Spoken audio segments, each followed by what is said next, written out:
Dare to be the real you. That's gonna be like some tune. Dare to be the real you. Hi guys. First episode of Dare to be the real you. I'm your girl Janice, and we are walking through some of the things, some of the learnings, some of the shenanigans that have gone on in my life or that are going on in my life. But by the grace of God, I'm still here, I'm still smiling, and I am daring to be the real me. So I went to an Equippers Encounter Weekend. Equippers Encounter Weekend is about finding freedom from your past in order to step into your future. And it was a really, really good time. I had a couple of people speak words into my life. And if you're familiar with church and kind of like words of knowledge, you would catch my drift. Basically, someone prayed for me and they said, you know, God was telling them that, Janice, you need to dare to be the real you. Imagine God be speaking into my life but he's just be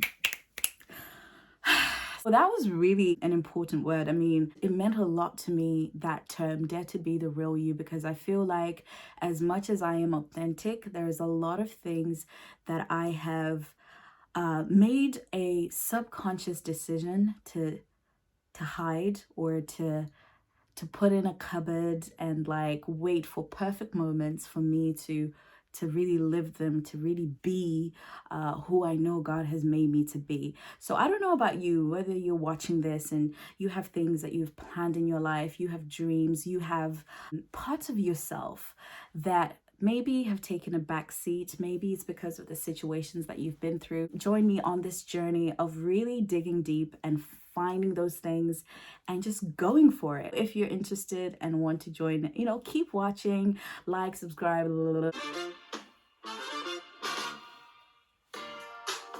For this first episode, I just wanted to do some reflection of what I think has brought me to this place, why I needed to hear that word, that, you know what, Janice, dare to be the real you.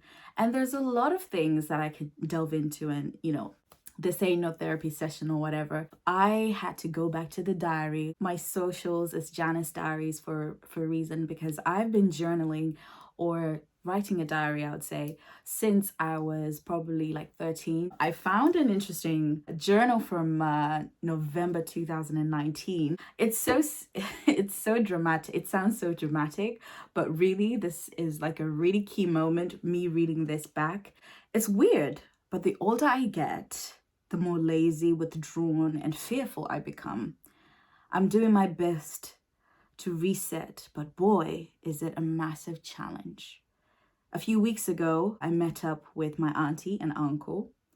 They shared a lot of gems, but one that challenged me was that as you go through life, as you get hurt, disappointed, growing pains, your heart gets hardened each time. I'm going to read that again.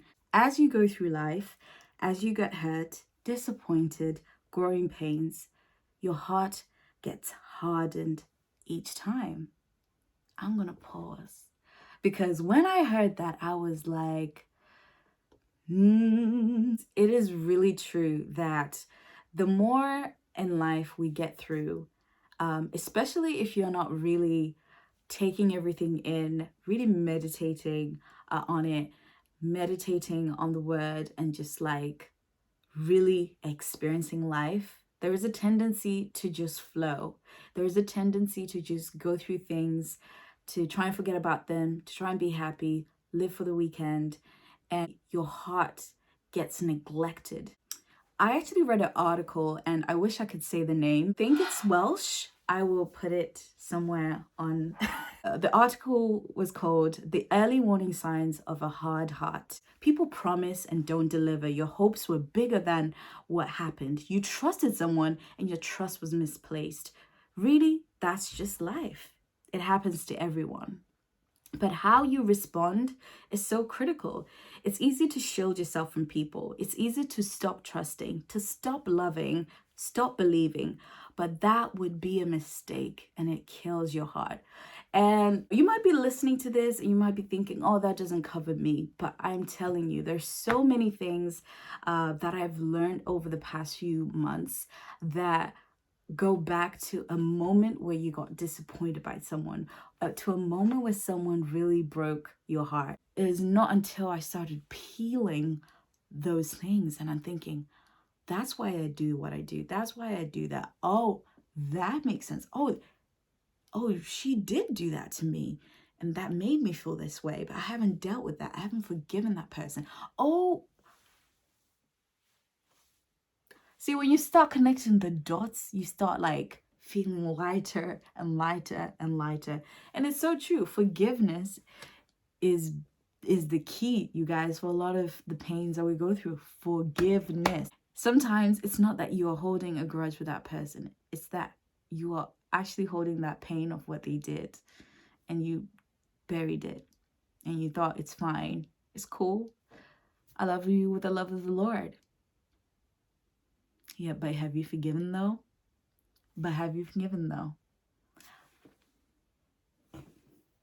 That's what I'm saying to you, sis. I feel like there's certain situations that happened in my life, certain things, some are not even that massive, some are really small, then that made me overprotect my heart, that made me think that life was so serious that I needed to figure things out. I needed to be this person in the midst of trying to firefight, trying to fight things off, trying to be the best person.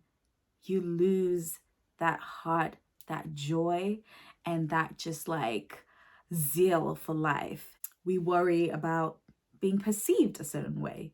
You know, you grow up in a society where you have to think about how you're perceived. In the workplace, you have to think that you're perceived in a certain way for you to get that pay rise, for you to get that opportunity. And, you know, I'm just learning that, you know, we have so much pressure for who we're supposed to be that it's very easy to neglect who we actually are.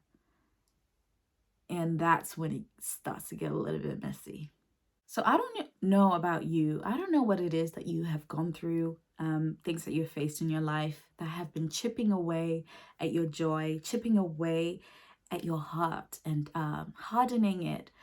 Every single day, you just feel like you are losing a sense of self, that you're losing parts of your purpose or meaning, and you're trying to figure out, you know, what is this all about? These are some of the things that I have been doing that have really been helpful for you. The first one was, you know, find you a community, find you a group of people, find you a person that could be your person that you can share with your struggles without any judgment. If that means getting help, do get help. Yourself signed up to a course like Equippers Encounter Weekend.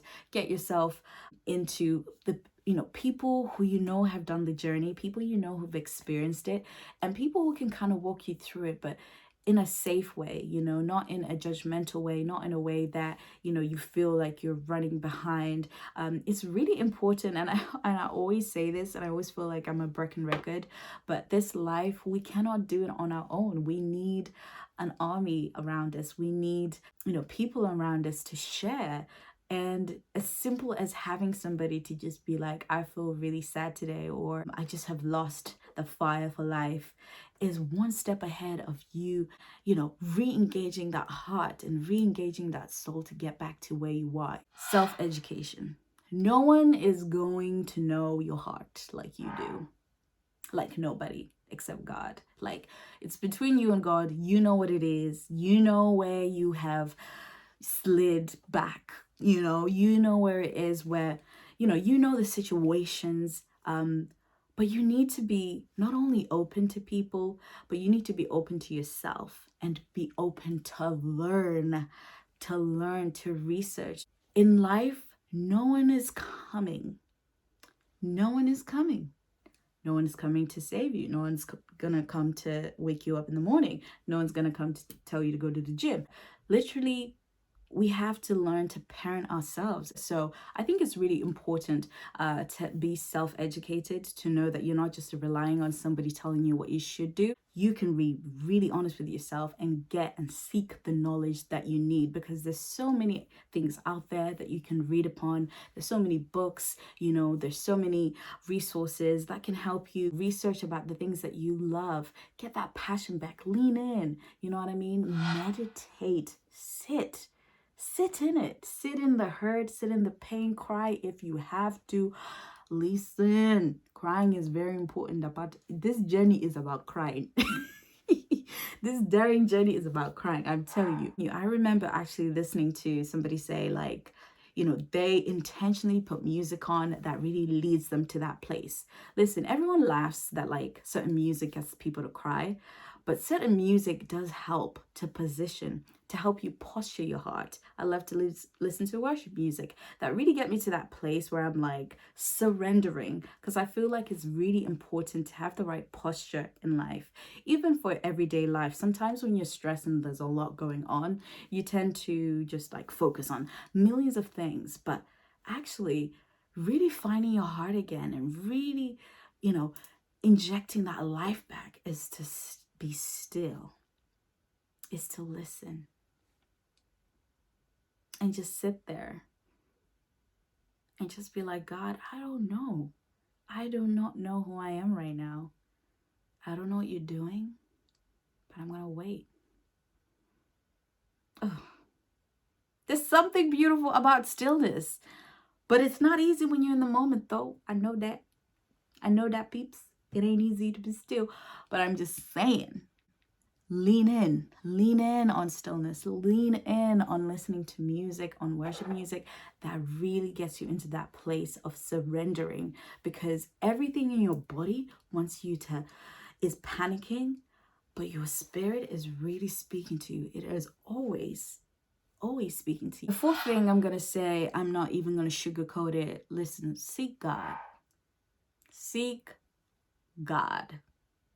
And I'm talking about God of wonders beyond our galaxy. God of wonders beyond our galaxy. Seek God. This life is hard. Guys, I've tried to do it without the Lord and I can't. I really can't. And I believe in a higher power. I believe there is more to life than this. I believe in God the Father. I believe in Jesus Christ. Is that how the words go? I don't even know. If you are a Christian in the game, you know where you've backslid. You know where you've been missing, whether it's reading your word, whether it's, going to church and committing to a connect group, whatever that is, like, commit. I'm telling you, it's worth it. And I'm telling you that God will relight your fire again, but he can't do it if you are standing on the sidelines. You have to go in. You actually have to walk into the arena for you to be the main character. You hear me? You've been the main character all along. You just be standing outside the fence like you ain't somebody's child, but you're God's child. Okay? Now act like you're somebody's child. I'm funny sometimes, aren't I? Some of you, your heart is stone cold. It's turned stone cold, honey, but God wants to give you that fleshy heart back again. I just feel that within myself. I feel like I feel a new heart. I feel a new spirit. I feel a new zeal for life. But it has always been there. But life, sometimes it gets cloudy and it dims the light. It dims the light and we get cloudy and we buy into it and we go with the wind of that spirit of just like, darkness. But God is always calling. The light has always been there. It's always been waiting for us. And maybe this is the sign that you needed to really just go all out and be like, I'm done with the excuses. I'm done with feeling this way. I want a new spirit and I want a new heart. And man, I want to dare to be the real me. So join me, guys. Join me on this journey. I'm so excited and excited about this series and just hearing some of you guys and how, you know, maybe we've been in similar positions. You know, maybe this has affected you, or maybe this has triggered something in you. You know, let me know, DM me, subscribe. But yeah, thank you so much for watching, and yeah, stay tuned for the next one. We're gonna be doing something real fun. Might involve a little singing, I don't know, but you know, you just have to wait and see. See you later, guys. Take care and God bless. You feel like home.